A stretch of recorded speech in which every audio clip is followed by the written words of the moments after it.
Hello guys, മൗനരാഗത്തിൻ്റെ പുതിയ episode റിവ്യൂയിലേക്ക് എല്ലാവർക്കും സ്വാഗതം.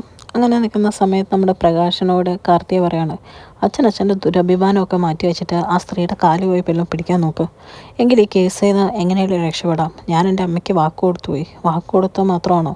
അമ്മ എന്തോരം ആഗ്രഹിക്കുന്നുണ്ട് ഈ വിവാഹത്തെപ്പറ്റി, ഞാനും ആഗ്രഹിക്കുന്നുണ്ട് എന്നൊക്കെ പറയോട്ടോ. അപ്പോഴേക്കും പ്രകാശനം പറയാം, നേരെ മോളെ, ഞാനും ആഗ്രഹിക്കുന്നുണ്ട് നമുക്കൊരു കുടുംബമായിട്ട് ജീവിക്കണം എന്നൊക്കെ പറയോട്ടോ. അപ്പോഴേക്കും കാർത്തിക പറയാം, അങ്ങനെ ജീവിക്കണമെങ്കിലത്തെ കാര്യമാണ് ഞാൻ പറഞ്ഞേ. അവരുടെ മൊഴി കോടതിയിൽ അത് ഭയങ്കര പ്രധാനമാണ്. കാശ് കൊടുക്കാമെന്ന് പറഞ്ഞോ, കാല് പിടിക്കാമെന്ന് പറഞ്ഞോ, എന്തേലും പറഞ്ഞ് അച്ഛൻ അവരോട് പോയി സംസാരിക്കാൻ നോക്ക്. എവിടെ അവർ താമസിക്കുന്നതെന്ന് അറിയാവോ? അല്ലെങ്കിൽ ഞാൻ അന്വേഷിച്ച് കണ്ടുപിടിച്ച് ഞാനും കൂടെ വരാം, നമുക്ക് ഒരുമിച്ച് പോയി സംസാരിക്കാം എന്ന് പറയും കേട്ടോ. ഇത് കേൾക്കുമ്പോൾ പ്രകാശന് വേറൊരു നിവൃത്തിയില്ലാതെ അത് സമ്മതിക്കുവാണ്. അതേസമയം ലക്ഷ്മിയമ്മ കിരണോടും കല്യാണിയോടും പറയും, കാർത്തിക മോളിപ്പം വരുമെന്നാണ് പറഞ്ഞേ, അവനെയും കൂട്ടിക്കൊണ്ട് നമുക്ക് നോക്കാം അവൻ എങ്ങനെയാണ് കാല് പിടിക്കാൻ പോണേ എന്നൊക്കെയെന്ന് പറയും കേട്ടോ. അങ്ങനെ ഇരിക്കുന്ന സമയത്ത് കാർത്തിക വന്ന് ഡോറിൽ നോക്കിയാണ്. വാതിൽ ഓർക്കുന്ന കല്യാണിയാണ് കേട്ടോ. കല്യാണീനെ കാണുമ്പോഴേ പ്രകാശൻ ഞെട്ടിപ്പോവാണ്. എന്നിട്ട് കാർത്തികയോട് ചോദിക്കുവാണ്, ഇവളെന്താ ഇവിടെ എന്ന് ചോദിക്കുവാണ്. അപ്പോഴേക്കും കല്യാണി പറയാം, കയറി വാ രണ്ടുപേരും അകത്തോട്ടെന്ന് പറയുക. അപ്പോഴേക്കും കാർത്തിക പറയുന്നുണ്ട്, അവൾ എന്താണെന്ന് നോക്കേണ്ട കാര്യമൊന്നും നമുക്കില്ല. നമ്മൾ ലക്ഷ്മിയമ്മയെ കാണാനാണ് വന്നു സംസാരിക്കുന്നു, നമ്മുടെ കാര്യം എങ്ങനെയെങ്കിലും സാധിപ്പിച്ചെടുക്കുന്നു, ഇവിടുന്ന് പോകുന്നു എന്ന് പറയും കേട്ടോ.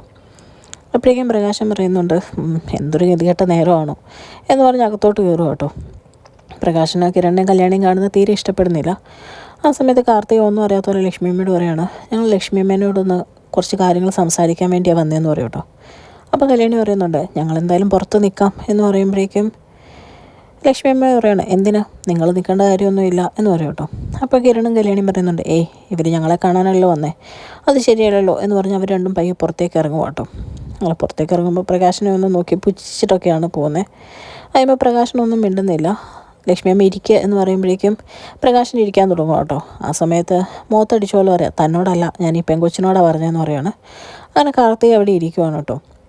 എന്നിട്ട് പറയാണ്, ഞാൻ അച്ഛൻ്റെ കേസിൻ്റെ കാര്യം സംസാരിക്കാൻ വേണ്ടി വന്നേ. നിങ്ങൾ എന്തെങ്കിലും പറഞ്ഞ് മൊഴി മാറ്റി പറയണം കോടതിയിൽ. എൻ്റെ അമ്മ അത്രയ്ക്ക് ആഗ്രഹിച്ചിരിക്കുവാണ് അച്ഛൻ്റെ കൂടെ ഒരു ജീവിതം. ഈ അവസാന നിമിഷം അത് തട്ടിത്തെറിപ്പിക്കാൻ പറ്റത്തില്ല. അതിനെന്താണെന്ന് വെച്ചാൽ നഷ്ടപരിഹാരം ഞങ്ങൾ തന്നേക്കാം എന്ന് പറയുക. അപ്പോൾ ലക്ഷ്മിയമ്മ ഇങ്ങനെ ആലോചിക്കുന്ന പോലെ ഇരുന്നിട്ട് പറയാം, എത്ര തരും എന്ന് പറയുമ്പോൾ കാർത്തിക പറയാണ്, 1 കോടി എന്ന് പറയുക. അപ്പോഴേക്കും ലക്ഷ്മിയമ്മ പറയാം, 1 കോടിയൊന്നും തന്നാൽ ഇവനെ അങ്ങനെ മൊഴി മാറ്റി അത്ര പെട്ടെന്ന് രക്ഷപ്പെടാൻ അനുവദിക്കാൻ പറ്റത്തില്ല. ഒരു 1.5 കോടി എന്ന് പറയും കേട്ടോ കാർത്തിക.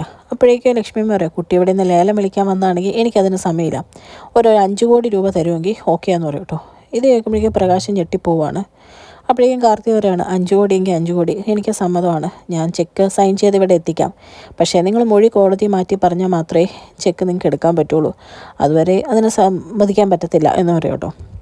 അപ്പോഴേക്കും ലക്ഷ്മി പറയാം, ഞാനത് ഓക്കെ ആണ്, എന്താണെന്ന് വെച്ചാൽ അങ്ങനെ തന്നെ ചെയ്യാം എന്ന് പറയുവാണ്. അപ്പോഴത്തേക്കും പ്രകാശനെ നോക്കിയിട്ട് പറയുവാണ്, നീയും നിൻ്റെ അമ്മയും ഇനി ഈ ചതിയനെ ഇത്രയും കാശ് കൊടുത്ത് മേടിച്ചിട്ട് എന്തോ കാണിക്കാനാ എന്ന് പറയുവാണ്.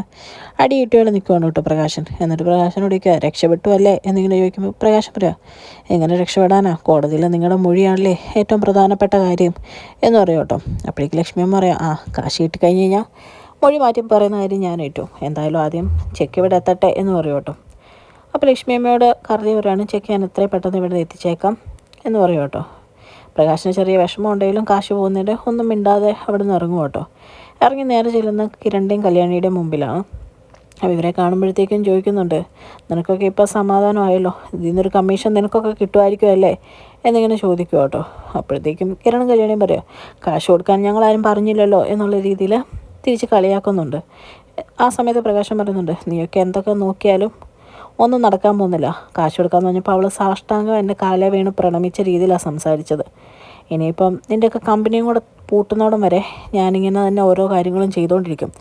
അത് കഴിയുമ്പോൾ കിട്ടുന്നൊന്നും ഞങ്ങൾക്ക് നഷ്ടമായിരിക്കുമല്ല, ലാഭമാണ്. ഇപ്പോൾ തൽക്കാലം നീയൊക്കെ ഇതിൻ്റെ കമ്മീഷനും മേടിച്ച് ജീവിക്കുക എന്ന് പറഞ്ഞിട്ട് അവിടെ നിന്ന് അങ്ങ് പോവാട്ടോ.